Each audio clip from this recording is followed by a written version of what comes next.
ہو سکتا ہے ہمارے لیے فائدہ مند ہو، لیکن ان کی زیادتی میں ان کے اندر بہت زیادہ کیلوریز ہوتی ہیں، اور اگر ہم احتیاط نہیں کریں گے ہم موٹے ہو جائیں گے۔ یہ کہ آپ تھوڑی کوانٹٹی میں بٹر کا گھی استعمال کر سکتے ہیں، یا بٹر استعمال کر سکتے ہیں جو بٹر خالص ہوتا ہے، یعنی کہ وہ گائیں جو ہے گھاس کھاتی ہیں، اناج نہیں کھاتی۔ ریفائنڈ آلیو آئل یعنی کہ جو مشینی آلیو آئل ہے، زیتون کا تیل، وہ آپ استعمال کر سکتے ہیں، لیکن جو خالص آلیو آئل ہے وہ نہیں استعمال کرنا چاہیے، کیونکہ وہ کھانا پکانے کی گرمائش میں اس کا اسٹرکچر جو ہے بدل جاتا ہے اور کئی خطرناک چیزیں پیدا ہوتی ہیں۔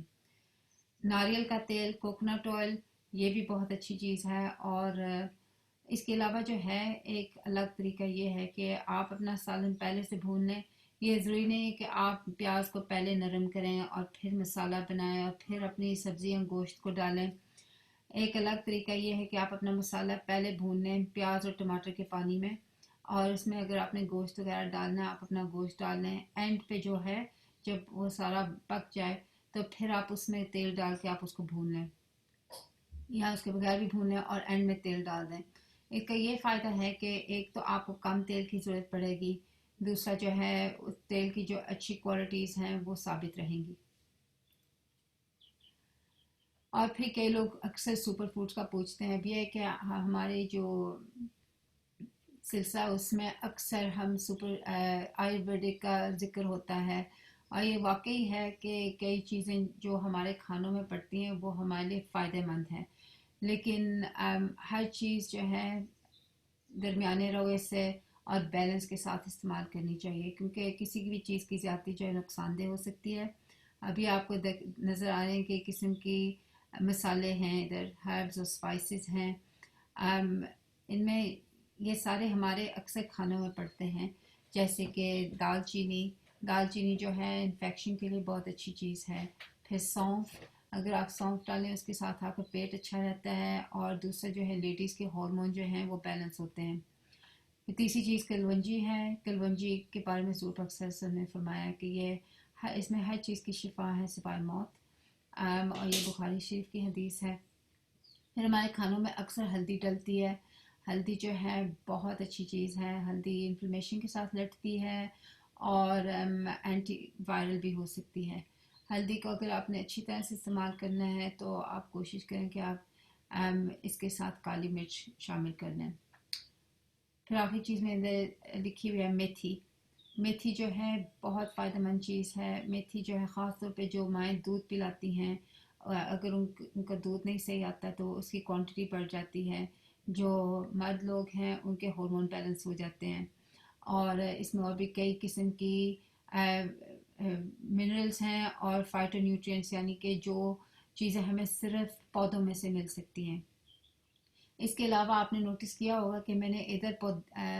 پودینے کا نہیں ذکر کیا، نہ ہی دھنیا کا، لیکن یہ چیزیں ہمارے کھانے میں اکثر استعمال ہوتی ہیں۔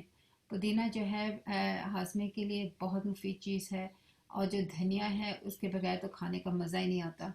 دھنیا میں کئی قسم کے وٹامنز ہیں اور کئی قسم کی اینٹی آکسیڈنٹس ہیں جو کہ ہمارے جسم میں کیمیکلز کے ساتھ لڑتے ہیں۔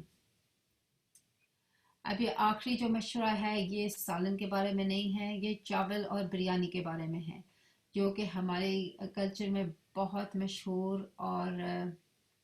قسم کے کھانے ہیں، اور ان کے بغیر کوئی پارٹی کوئی فنکشن مکمل نہیں ہے۔ اب اس کا یہ ہے کہ ہم اکثر باسمتی چاول استعمال کرتے ہیں، لیکن براؤن چاول میں وہ مزہ نہیں آتا۔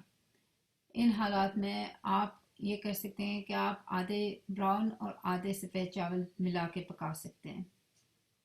تاکہ جو وائٹ چاول کی وہ تعداد کم ہو جائے، لیکن پھر بھی یہ کاربوہائیڈریٹ ہے، اس کو آپ نے تھوڑی کوانٹٹی میں کھانا ہے، یعنی کہ آدھی کوانٹٹی میں کھانا ہے۔ دوسرا یہ کہ آپ جب چاول پکائیں آپ اس میں گھی بٹر کی جگہ آپ کوکونٹ آئل یعنی کہ ناریل کا تیل استعمال کریں۔